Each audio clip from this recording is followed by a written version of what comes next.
Hello and welcome. Before we get into today's stories, be sure to subscribe to my channel. Also, let me know in the comments where you're watching from. The shrill crackle of the 911 call pierced the quiet morning. Brian O'Miller's voice trembled as he relayed what he'd just seen. His sister, Laura Grillo, lying motionless on the kitchen floor. "She's not moving. I just got up and saw her. Please, someone help." We're out 911, say this emergency.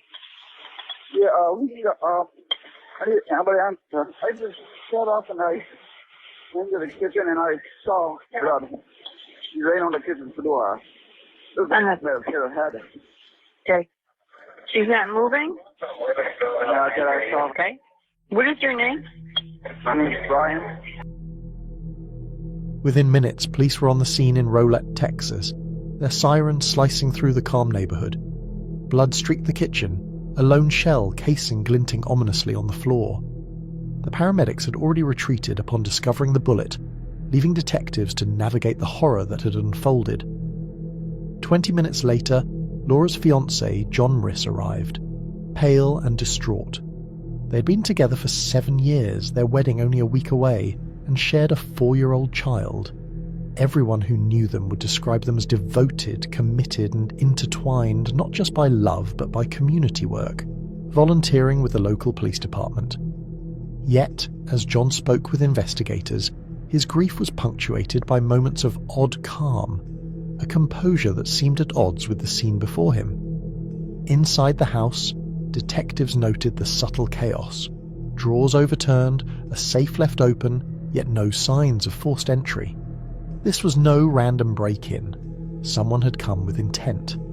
Brian, hearing impaired, had not caught the gunshot, clearing him as a suspect, and John's alibi placed him in North Dallas meeting construction workers that morning. Still, every detail, every glance, every hesitation was scrutinized, a puzzle the police were determined to solve. Even in the midst of tragedy, Laura's life flickered through the investigation.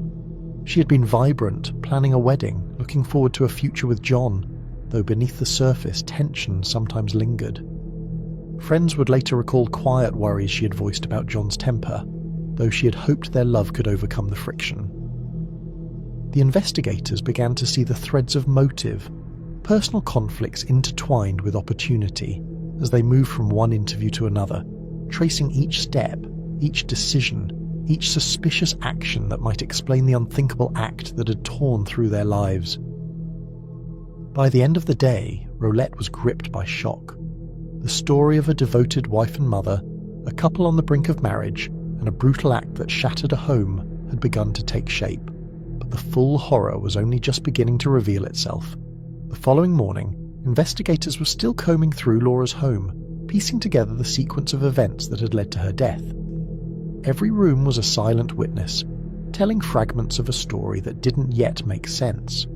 Detectives took notice of the meticulous way John had described his morning, how he left for North Dallas to meet 2 workers from his construction company. One was James Valer, barely 3 weeks on the job, the other, Jay Trevino, his longtime friend and right-hand man. While John's movements seemed corroborated by store surveillance footage, the police couldn't ignore the subtle inconsistencies in what the men said versus the evidence they had been collecting. Brian's 911 call had set the investigation in motion, but it was the interviews with friends and family that painted a fuller picture. Laura, despite outward happiness, had quietly struggled with John's temper. Friends mentioned conversations where she questioned whether to move forward with their wedding, but her love for him and commitment to their family kept her hopes alive. Detectives began to suspect that this tension, combined with John's desire for control and sole custody of their daughter, might have fueled a more sinister plan. It was during the formal interviews with James and Jay Trevino that the investigation first began to shift. Both men initially claimed ignorance, downplaying their connection to the events. But there was a peculiar ease in Jay Trevino's demeanor, a lightness that didn't match the gravity of the crime. While James appeared uneasy, Jay Trevino seemed almost indifferent, joking at moments when seriousness was expected. Detectives sensed the cracks forming. They had learned that small behavioural inconsistencies often led to confessions. Technology soon offered the breakthrough the investigators needed. GPS data from Jay Trevino's phone revealed he had been near Laura's home at the time of the murder, contradicting his statements of staying in Dallas. The realization hit hard. The trusted friend and employee was lying, and the truth was closer than anyone had anticipated. Meanwhile, John continued to maintain his innocence, but the pressure was building. Detectives began connecting the dots between his custody motives, past relationship tensions, and the suspicious behavior of those around him.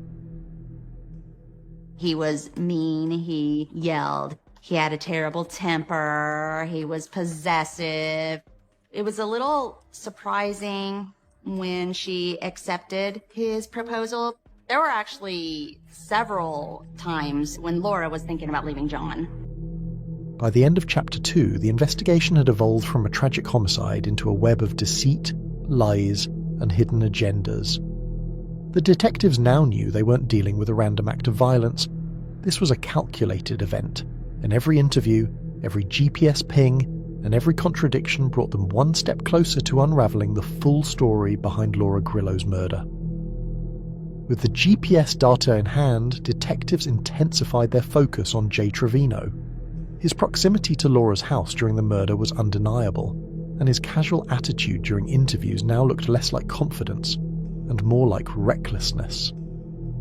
As detectives pressed James Varla on inconsistencies, his unease grew, revealing cracks in his story. Meanwhile, investigations into John Murray's uncovered clear motives: gaining sole custody of his daughter and avoiding financial obligations, paired with increasing frustration over his life with Laura.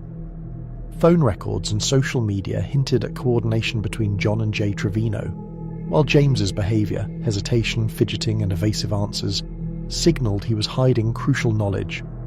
After a 9-hour interrogation, the pressure broke him, and he confessed to driving the getaway car while Jay Trevino carried out the murder under John's direction. James's testimony exposed months of planning, the steps taken to cover the crime, and led detectives to recover discarded evidence linking Jay Trevino to the scene. With a cooperating witness and tangible proof, the investigation shifted from suspicion to certainty, paving the way for arrests, courtroom proceedings, and justice for Laura. As the investigation intensified, police closed in on John Mriz and Jay Trevino, gathering evidence that tied them to the murder beyond doubt. James, the getaway driver, became the key witness after days of relentless interrogation, revealing the chilling truth. John had hired Trevino to kill Laura, motivated by a desire to end the relationship and secure custody of their daughter while avoiding financial obligations. Trevino, who initially denied involvement, was tracked and arrested in Florida, while John remained defiant, requesting legal representation and refusing to confess despite mounting proof. James's testimony proved pivotal, linking both men to the crime and exposing the months-long conspiracy. The trial culminated in February 2019 with John Mriz and Jay Trevino convicted of capital murder and sentenced to life without parole, while James received a reduced sentence of 25 years, with the possibility of early release for his cooperation. A white Chevrolet Silverado drove past an acupuncture clinic just before sunset. 24 hours later, police would be calling it the centre of a murder investigation. John Satoshi Tokahara was born on February 13, 1974, in Honolulu, Hawaii. He grew up with his parents, Walter and Lily, and his sister Lee. After graduating from Waipahu High School, he moved to Oregon to attend the University of Portland, earning a bachelor's degree in biology.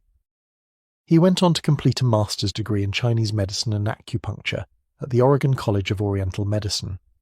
Eventually, he returned to Hawaii and opened his own practice, Tokahara Acupuncture and Healthcare, in Waipahu. John never married but dated a number of women over the years, including several who were already married, something that earned him more than a few enemies in his community. Another central figure in this story is Eric Thompson.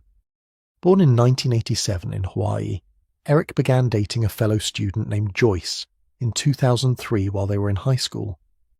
14 years later, on February 14th, 2017, they finally married. Eric earned a biology degree and later built a successful high-end bathtub renovation business. He and Joyce lived comfortably in a $1.6 million home and were trying to start a family, though they faced challenges. In 2019, Joyce went to see John Tokahara for fertility treatment and relief from back pain. On June 9th, 2020, she gave birth to a daughter, Emma. After the birth, she struggled with low mood and returned to John for more acupuncture sessions. It was during this period that she and John began an affair, something John was quite accustomed to. They communicated through John's Instagram account, where Joyce was his only follower. Between May and July 2021, they exchanged thousands of messages, including intimate photos. They frequently discussed their affair, and Joyce told John she feared her husband would eventually uncover it. John wanted a long-term relationship, but Joyce made it clear she wasn't leaving Eric, even though she wanted the affair to continue. In July 2021, Eric noticed suspicious activity on his home's video surveillance system, which led him to discover the affair. He was understandably angry. Joyce told John through Instagram that Eric had found out and that everything had to stop. Their last message was exchanged on July 23, 2021. On August 22, 2021, Joyce attempted to FaceTime John, but he didn't answer. It appeared their connection had fully ended. Months later, in December 2021, Joyce signed a postnuptial agreement that granted Eric ownership of everything, including their home and full custody of Emma, should they divorce. She had a habit of consulting psychics, and Eric later claimed Joyce told him a psychic instructed her to have the affair with John. She also agreed she would stop seeking advice from psychics altogether.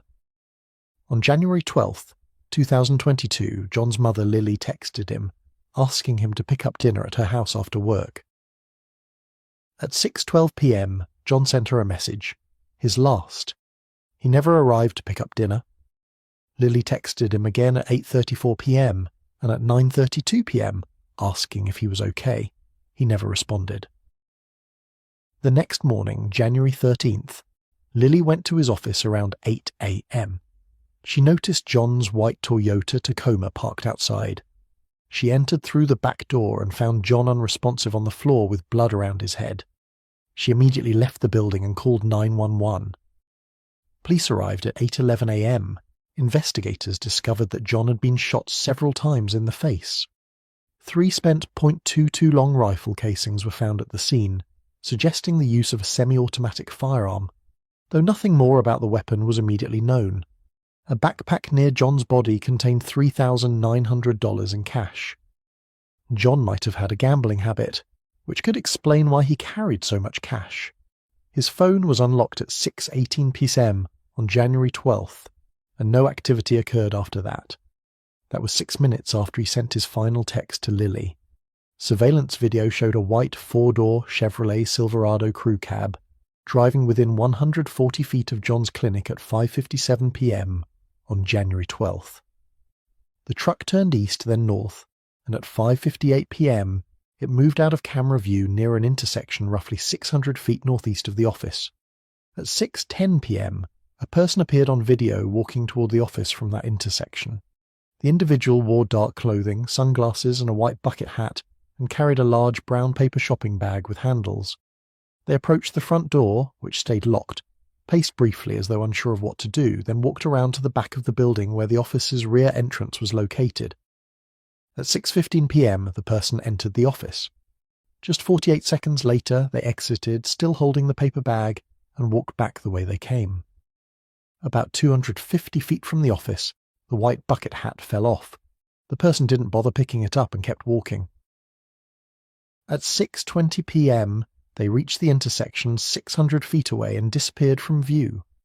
A minute later, the same white Silverado appeared in the camera frame near that intersection, suggesting that the person seen on foot was likely the driver. A homeless man later picked up the bucket hat from the street. No other individuals were caught on video entering or leaving John's office until Lily arrived at 8 a.m. the next day. Police concluded that the unknown individual was responsible for John's death.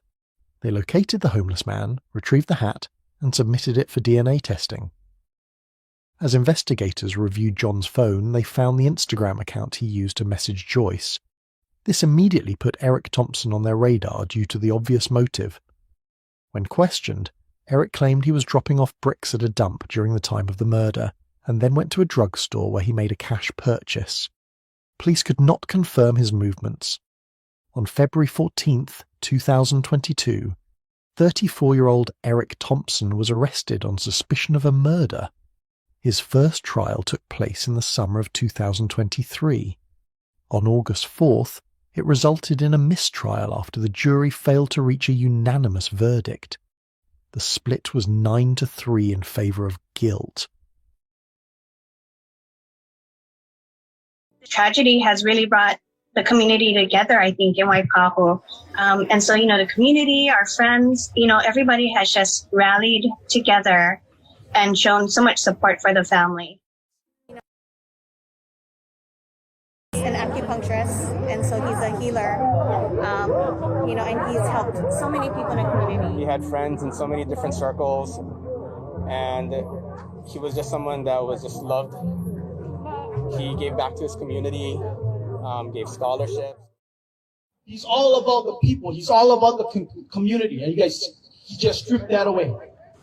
But then he's going to take the love we have for him or the love he had for us away. God bless us all. Eric was retried in early 2025. On February 25th, he was convicted of second-degree murder and use of a firearm in the commission of a felony. On June 27th, 2025, he was sentenced to life in prison with the possibility of parole after 15 years.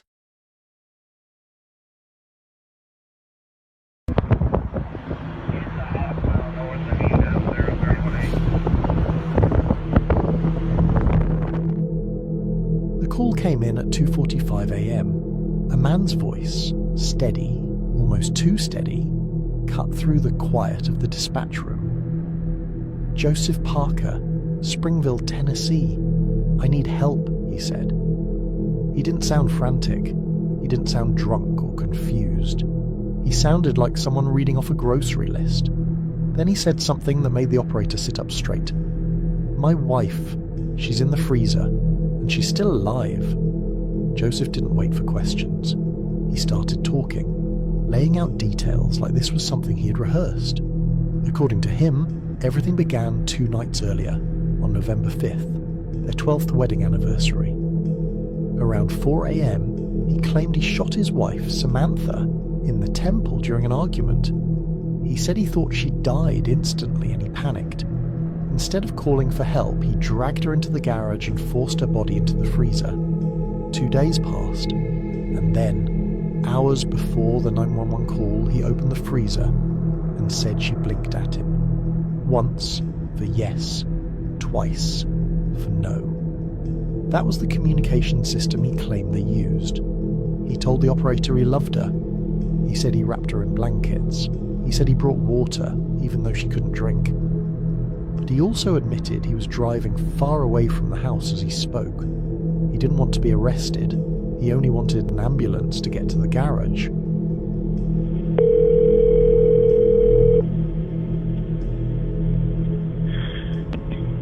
Now, one location of your emergency. Yes, 2 Whitedale Lane. In Springfield? Lybesvale. You're in Springfield? Yes, Springfield, Tennessee. It's right behind Oakland Farms. Okay, what's going on? Alright, this is what's happened. I've been married 12 years. On the 4th, which would have been 2 nights ago at 4 a.m., I shot my wife in the temple of her head. I thought I killed her. And I put her in the freezer out in the garage. Well, I checked on her tonight, and she's not dead. She's got a big hole in the temple of her head. And to get her body moved around in there, I think I broke her wrist. She was frozen from being in the the thing. She's been in the same 48 hours now. This is no prank call. I need somebody to get out there and help her. I've cleared the premises. I've got away. You know, I'm not going to be there. But I promise you this is a legit call, and I need somebody to get out there and help her, because I still love her. It's hard to believe that after that, you know, but, you know, I need to get somebody out there to help her. Okay, what happened that caused you to do that?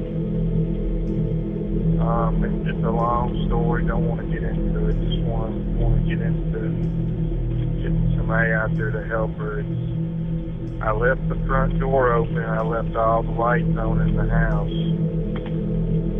so it would be kind of easy to find the last house on the right on Clydesdale Lane.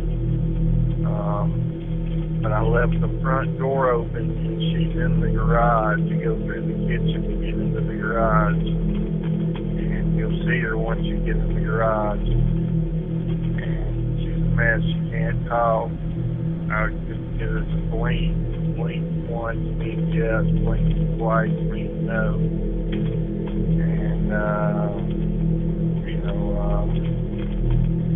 And so I told her I'm going around the road 10, 15 miles. I'm going to call 911 and get you some help out here. I thought she'd been dead 2 days.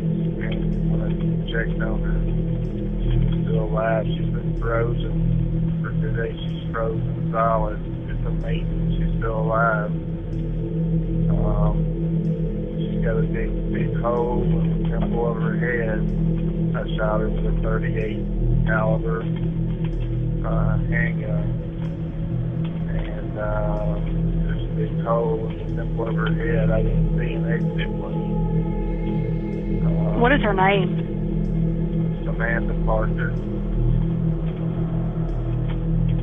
She a white female? Yes. How old is she? 43 years old. And how long ago did you leave there? An hour ago. And that's the last time you saw her? Yes, that's the last time I saw her.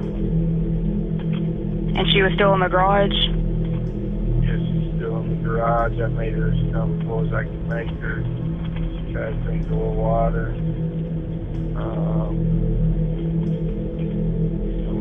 She's called. She's a jaw. She's in bad shape. Really needs somebody out there to help her. And the address is 246 Clydesdale Lane? Yes, ma'am. When officers arrived, they saw Samantha before they even opened the lid, strands of her red hair trapped between the freezer and the seal. The cold air rolled out as they lifted it, and inside they found the truth Joseph had left behind. She wasn't just placed there. She had been forced in, crushed in, violently packed into the cramped space. Her left leg had been sawed off to make her fit. Deep, brutal cuts marked her body. Nothing about it matched Joseph's calm description of keeping her comfortable, and the detail that unraveled his entire story. Samantha had been dead the whole time. She hadn't survived 48 hours. She hadn't blinked. The moment the gun went off, her life ended. Whatever Joseph thought he saw later, those responses, the blinking, the communication, came from the drugs found in his system. The hallucinations had made him believe he was speaking to his wife long after she was gone. By the time officers uncovered her body, Joseph Parker was nowhere near Springville. He was already running. Police tracked his car later that same day as he tried to leave the state. They blocked him in, weapons drawn, expecting a standoff. There was none. When they opened the door, Joseph sat slumped in the driver's seat, a gun still in his hand. One shot to the head, self-inflicted. He had ended his life before anyone could arrest him. There was no confession, no explanation, no motive spoken aloud. But investigators pieced together fragments. He'd recently lost his job. The couple was drowning in debt, their home edging toward foreclosure. Samantha had likely been asleep when the shot was fired, contradicting his claim of a fight, and the drugs in his body explained the bizarre, chilling 911 story that followed. The recording of that call, calm voice, impossible claims, and the horror waiting in the freezer, remains one of the most disturbing pieces of audio tied to a crime with no surviving witnesses. A tragedy sealed behind a garage door where only Joseph Parker knew exactly what happened and chose to take the final missing answers with him.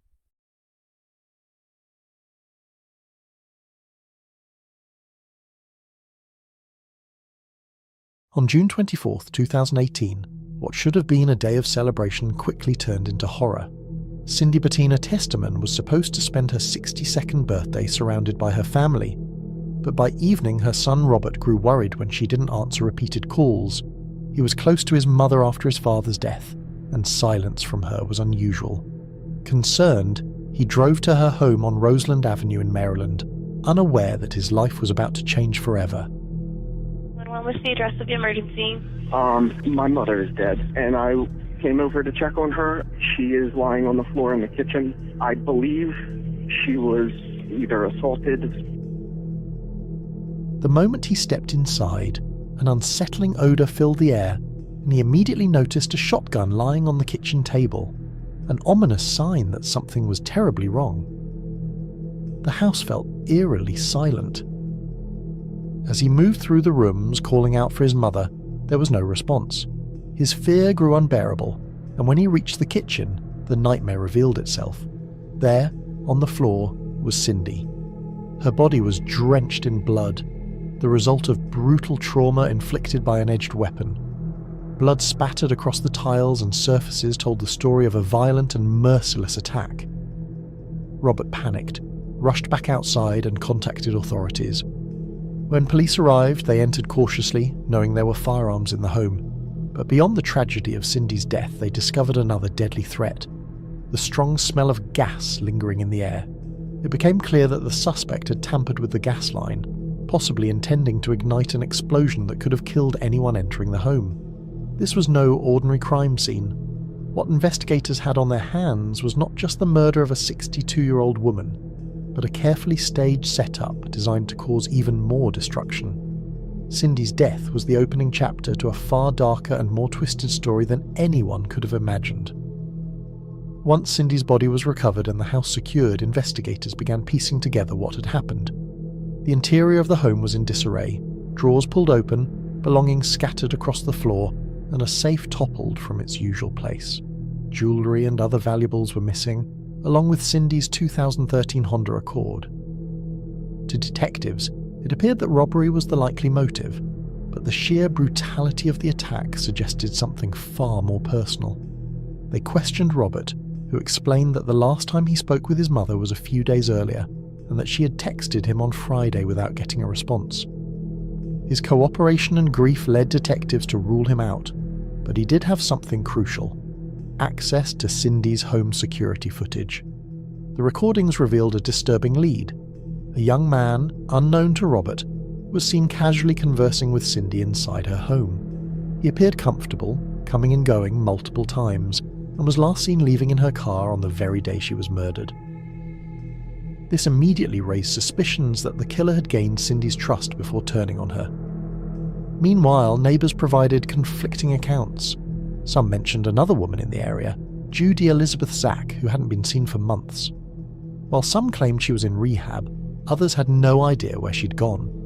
The eerie absence of Judy, a 66-year-old who lived directly across the street, presented investigators with a chilling possibility. Two elderly women, both living alone, both suddenly unaccounted for. What began as a single homicide was now unfolding into something larger, stranger, and more sinister. As detectives pursued leads in Cindy's case, Judy's unexplained disappearance loomed like a shadow over the investigation. Neighbours recalled seeing her occasionally, but their stories clashed. Some insisted it had been weeks, others months since she was last around. Almost all repeated the same rumour, that Judy was in rehab, but no one had concrete proof. The uncertainty raised red flags. On Judy at all? No, she is not around. I can't seem to come up with her. Her stepson, his first name is Ryan. That's his name, Ryan. I don't know his last name, but I found his first name, Ryan. And she was gone for weeks, or about a week or so, and I was told that she had gone into a rehab. I do believe she has a substance abuse problem because she has some health issues, and I think she was abusing some Percocets. But that's only rumors from the neighborhood. That's when Ryan showed up again, and he was there, and he kind of told them, I'm here now, I'll take care of her. And we didn't see her except to hear a rumor that she went into rehab again. Police canvassed her home but found no immediate signs of life, and no one answered the door. What unsettled investigators even more was learning about Judy's stepson, Ryan Maguire. Neighbours said he had appeared at her home claiming he would take care of her, but afterward, Judy was never seen again. With suspicion mounting, detectives dug into Ryan's background. Records revealed a troubled past, including burglary and drug abuse, and when they pulled up his old mugshots, the resemblance was chilling. Ryan looks strikingly similar to the man caught on Cindy's surveillance footage, casually strolling through her house before driving away in her car. At this point, police feared they weren't dealing with just a burglary gone wrong. Instead, the pattern hinted at something much darker, a predator moving freely between two vulnerable women who lived only steps apart. What they didn't yet know was just how far Ryan's twisted acts had already gone. The investigation took a sharp turn when Cindy's missing car was spotted in the city, occupied by 3 people. Officers stopped the vehicle, suspecting they had finally caught the killers, but the frightened family inside explained they had recently bought the car, claiming they had no idea it was stolen. They gave police one crucial detail. They purchased it from a man known only as Bird. That vague lead didn't provide much, until detectives connected it with the surveillance footage and the neighbours' warnings.